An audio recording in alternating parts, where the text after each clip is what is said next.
नमस्कार, जय हिंद स्टडी भात में आपका स्वागत है। यूजीसी नेट एग्ज़ाम में अगर आप किसी क्वेश्चन के ऊपर फंस जाते हैं तो आपको वो क्वेश्चन कैसे सॉल्व करना है, कैसे तुक्का लगाना है, कैसे सीक्रेट ट्रिक्स आपको अपनाना है, पूरा बताऊंगा इस वीडियो के अंदर।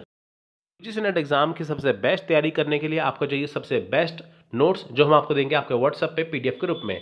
पेपर वन की बात करें, इसकी कॉस्ट है 750 यानी कि 750 रुपये, जिसमें आपका पेपर वन पूरा कवर होगा, जिसमें 10 मिनट का थ्योरी पीडीएफ नोट्स होगा डिटेल में, और साथ में टेस्ट सीरीज मिलेगा जिसमें आपका पेपर वन पूरा कवर हो जाएगा। पेपर टू में ये सब्जेक्ट लिखे हैं, इसकी कॉस्ट है 1500 रुपये। आप कोई भी सब्जेक्ट चूज़ कर सकते हैं। इसमें आपको 10 मिनट का थ्योरी नोट साथ में टेस्ट सीरीज दिया जाएगा। तो आपको मैं इस नंबर पे कॉन्टैक्ट और व्हाट्सअप करना है, आपको लिखना है बेस्ट पीडीएफ नोट्स, आपको पूरी जानकारी मिल जाएगी। देखिए, बात करते हैं ट्रिक की। देखिए, आपको मैं ट्रिक्स बताने वाला हूँ इस वीडियो के अंदर कि बहुत सारे ट्रिक्स यूज़ करके आप यूजीसी नेट एग्जाम में सारे क्वेश्चन सही कर सकते हैं। देखिए, ट्रिक होती क्या है। देखिए, ट्रिक कोई नेगेटिव वे नहीं है। ट्रिक का मतलब कोई ऐसा नहीं है कि आपको कुछ मैं गलत बता रहा हूँ या गलत सिखा रहा हूँ। तो ट्रिक होती क्या है, इसे आप पॉजिटिव वे में मान के चलिए। देखिए, यूजीसी नेट का जो एग्ज़ाम पैटर्न है वो थोड़ा सा टफ है, थोड़ा सा जटिल है। आपके सामने ऐसे क्वेश्चन भी आते हैं जिनको पढ़ने के बाद आपको लगता है कि आपने पहले पढ़े नहीं है, हालांकि आते वो सिलेबस ही है। तो जिन क्वेश्चन को सॉल्व करना मुश्किल हो जाता है, तो क्वेश्चन आपके सामने है लेकिन आप उसे सॉल्व नहीं कर पाते। जिन क्वेश्चन को सॉल्व करना मुश्किल हो जाता है वहाँ पे काम आती है हमारी ट्रिक, ठीक है, जिसके जरिए आप आसानी से क्वेश्चन को सॉल्व कर पाते हैं। अब देखिए, बहुत सारे ऐसे क्वेश्चन होते हैं जो आपको ट्रिकी तौर पे पूछे जाते हैं, जिनका आप आसानी से जवाब नहीं दे पाते। यानी कि ट्रिक कहाँ पे काम आती है, जब आपके सामने एक ऐसा क्वेश्चन हो जो बहुत ज़्यादा टफ हो, आपको लगता है टफ हो, लेकिन फिर भी उसे करना है आसान तरीके से, या कैसे भी करना है आपको उसे सॉल्व, जिससे आपके अच्छे मार्क्स आ सकें। तो वहाँ पे काम आती है हमारी ट्रिक। तो ये हुई ट्रिक। आपको मैं वीडियो स्टार्ट करने से पहले इसलिए बता रहा हूँ कि आप इसे नेगेटिव वे में मान के मत चलिए। देखिए, अगर आपको सारे क्वेश्चन आते हैं तो आप इजीली करिए, लेकिन आपके जहाँ पे क्वेश्चन फंस जाए, जहाँ पे आपको ना आए, तो आप वहाँ पे ट्रिक का इस्तेमाल कर लीजिए। तो एक ऐसी वीडियो होने वाली है जो आपको कहीं पर भी नहीं मिलेगी। तो देखिए, यहाँ पे मैं बात करूँगा सबसे पहले इसकी। अगर आपको यूजीसी नेट से संबंधित डेली अपडेट्स चाहिए तो आप हमारा व्हाट्सएप चैनल फॉलो करिए। लिंक आपको डिस्क्रिप्शन बॉक्स में मिल जाएगा, जिसमें आपको यूजीसी नेट की सारी अपडेट्स व्हाट्सएप पे मिलती रहेगी। तो जल्दी से आप इसे ज्वाइन कर लीजिए। देखिए, यहाँ पे आपको एग्ज़ाम पैटर्न पता है। हमारे पास exam pattern paper one paper two के लिए होते हैं। 3 घंटे का एग्ज़ाम होता है, जिस पेपर वन पेपर टू दोनों को मिला के। पेपर वन सबके लिए कॉमन है, पेपर टू जो सब्जेक्ट स्पेसिफिक है। एमसीक्यूज़ होते हैं, मल्टीपल चॉइस क्वेश्चन, और 50 नंबर का पेपर वन है। 50 क्वेश्चन आते हैं पेपर वन में, तो 100 क्वेश्चन आते हैं पेपर टू में। 100 नंबर का है पेपर वन और पेपर टू है 200 नंबर का। तो हर क्वेश्चन को ठीक करने पे आपको मिलेंगे 2 नंबर, और गलत करने पे आपको कोई भी नेगेटिव मार्किंग नहीं है। यानी कि आप सारे क्वेश्चन सही कर सकते हैं। सारे क्वेश्चन को आप जो है वो क्लिक कर सकते हैं, आप सभी का आंसर दे सकते हैं। देखिए, यहाँ पे क्वेश्चन की टाइप की बात करें तो देखिए, यहाँ पे ऐसे टाइप के क्वेश्चन होते हैं। कैसे, देखिए, जैसे सिंपल क्वेश्चन हो गया, असर्शन रीजन हो गया, स्टेटमेंट बेस्ड क्वेश्चन हो गए, मैच द फॉलोइंग हो गए, सीक्वेंस बेस्ड हो गए, और ट्रिकी क्वेश्चन हो गए। ये 6 टाइप के क्वेश्चन आते हैं एग्जाम में, जिसको आपको सॉल्व करना है। सिंपल क्वेश्चन भी आप कर लेंगे, असर्शन मेथड रीजन भी आप कर लेते हैं, लेकिन ऐसे क्वेश्चन होते हैं जो आप सारे क्वेश्चन सॉल्व नहीं कर पाते। बहुत कम स्टूडेंट हैं जो सारी टाइप जो है वो सॉल्व कर पाते हैं। ठीक है, ये होगी क्वेश्चन की टाइप। अब हम बात करते हैं मेंटली तौर पे क्वेश्चन की टाइप कैसी होती है। मेंटली तौर पे मान लीजिए आप एग्ज़ाम देने बैठे हैं, तो आपके सामने देखिए ये दुविधाएं होती हैं, ये चीज़ें आपके सामने होती हैं। वो क्या है, देखिए, ऐसे क्वेश्चन। देखिए, मैंने इसको 3 भागों में डिवाइड किया है, 3 स्टेजेस में, जो एक स्टूडेंट की मेंटालिटी है जब आप एग्ज़ाम देते हैं। क्वेश्चन यानी कि वो क्वेश्चन जो आपको आते हैं। एक वो क्वेश्चन यू आर कन्फ्यूज्ड, एक ऐसे क्वेश्चन जिसमें आप कन्फ्यूज हो जाते हैं। और क्वेश्चन यू डोंट नो, यानी कि वो क्वेश्चन जो आपको बिल्कुल नहीं आते। देखिए, जो आपके क्वेश्चन आते हैं वो आप आसानी से सॉल्व कर लेंगे, पहले वाले, लेकिन जिनमें कन्फ्यूज़न है वो, और जो आपको बिल्कुल नहीं आते, आपको ये भी सॉल्व करने हैं। इन सब की ट्रिक्स आपको मैं बताऊँगा। तो देखिए, सबसे पहले बात करते हैं क्वेश्चन यू नो की, यानी कि वो क्वेश्चन जो आपको आते हैं, ठीक है, तो आपको वो सॉल्व कैसे करने हैं। देखिए, ऐसे क्वेश्चन भी होते हैं जिनका आंसर आपके सामने होता है, तो आप उसे इजीली सॉल्व कर देते हैं, जिनमें छोटे छोटे 4 ऑप्शन है ना। जैसे सॉल्व इजी क्वेश्चन, है ना। तो क्वेश्चन यानी कि जो क्वेश्चन आपको आते हैं।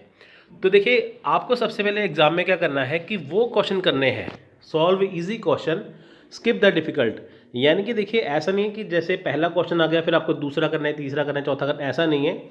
जो आपको क्वेश्चन ईजी लगता है पहले आप वो करिए, जो डिफिकल्ट लगता है उसका आप स्किप कर दीजिए, क्योंकि देखिए टाइम की लिमिटेशन है। 180 मिनट में आपको 150 क्वेश्चन करने हैं, ठीक है। तो 1 पॉइंट कुछ समथिंग यानी कि 1.25 मिनट के आसपास आपको मिलेगा एक क्वेश्चन को सॉल्व करने के लिए। तो आपको एक ही क्वेश्चन के ऊपर सारा टाइम वेस्ट नहीं करना। तो सबसे पहले क्या करना है, आपको इजी क्वेश्चन सॉल्व करना है, डिफ़िकल्ट को स्किप कर देना है, उसको बाद में करना है कि ताकि आप उसका आसानी से जवाब दे पाएँ। अगर आप देखिए डिफ़िकल्ट क्वेश्चन पे ही सारा टाइम वेस्ट कर देंगे तो आप सॉल्व जो इजी क्वेश्चन है वो भी सॉल्व नहीं कर पाएंगे। तो पहले जो इजी क्वेश्चन है उसे सॉल्व करिए। मान लीजिए 150 क्वेश्चन है, उसमें से आपको 90 क्वेश्चन आते हैं जो आपको इजी लगते हैं, बाकी के जो 60 क्वेश्चन हैं वो आपको डिफ़िकल्ट भी लगते हैं, ठीक है, जिसको आपको बाद में करना है।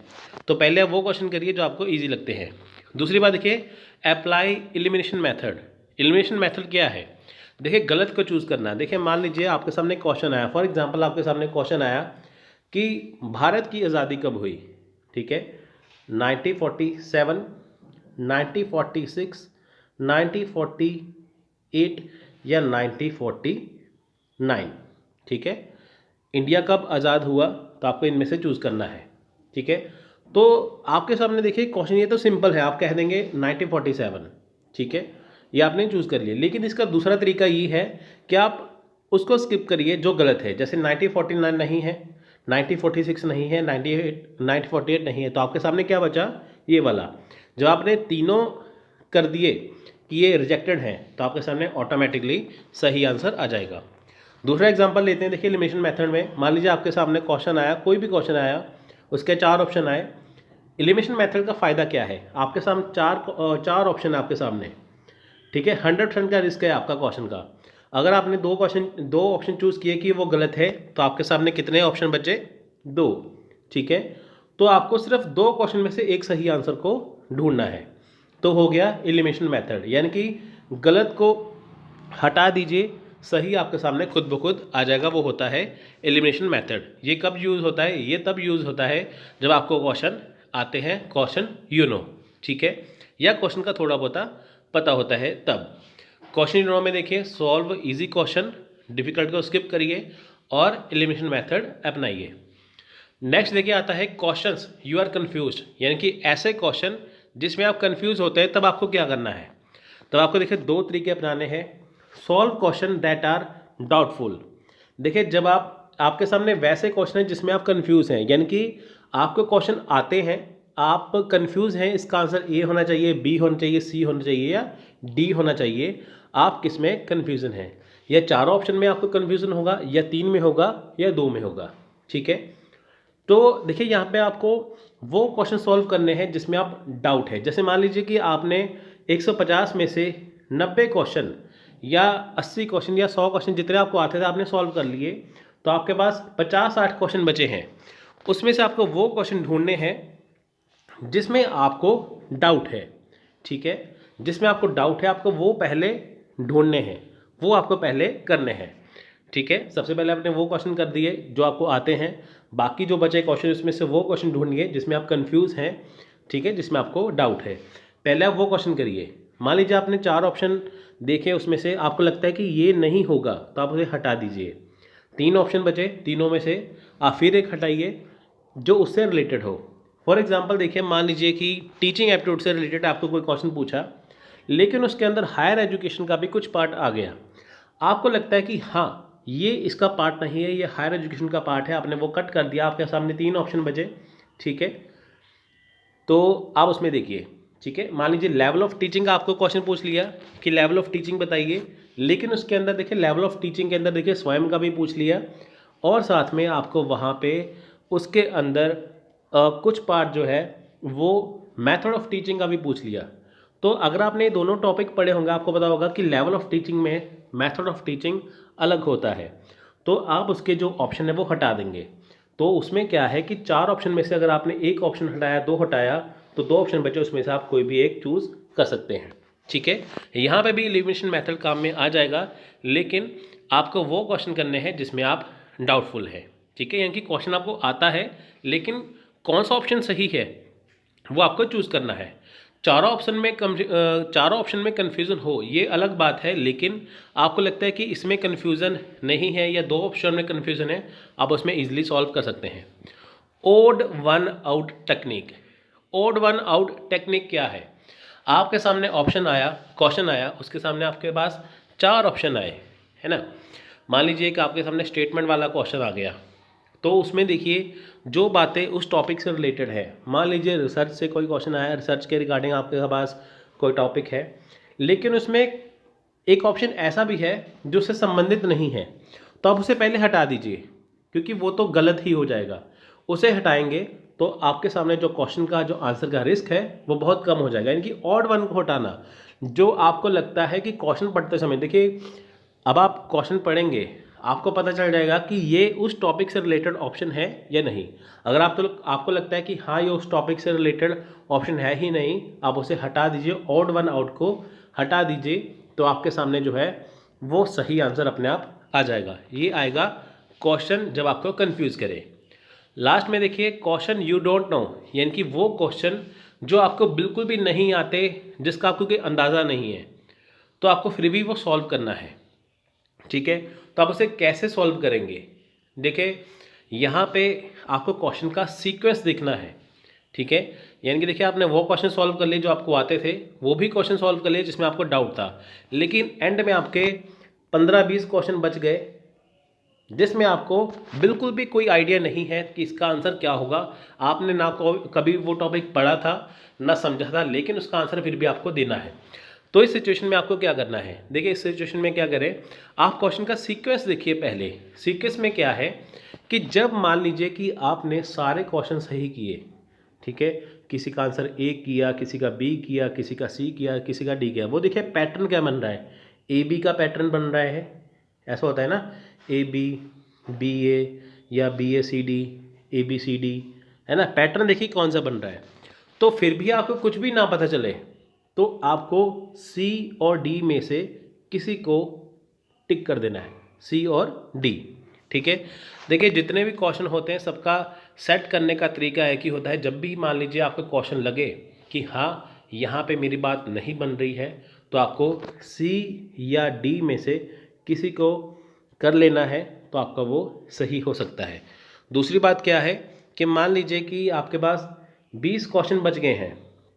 ठीक है, आप जब सीक्वेंस देखेंगे आप देखेंगे कि आपने पहले जो 10 क्वेश्चन इससे सॉल्व किए थे, ठीक है, आपने 10 जो क्वेश्चन सॉल्व किए थे उसमें जो आंसर है वो तकरीबन सी आ रहा है या डी में से आ रहा है, या सीक्वेंस ऐसे चल रहा है। ठीक है, तो आप उसमें ऐसे सॉल्व कर सकते हैं। मान लीजिए आपके पास 20 क्वेश्चन हैं, आपने सी और डी लगा दिया, तो फिर आपके पास 10 क्वेश्चन बच गए। ठीक है, 10 क्वेश्चन आपके पास बच गए, तो आपको सी और डी में भी कन्फ्यूज़न है, तो आप क्या कह रहे हैं, उनका एक ही ऑप्शन पकड़ें, या डी पकड़िए, सी पकड़िए, सभी को उसमें ही क्लिक कर दीजिए।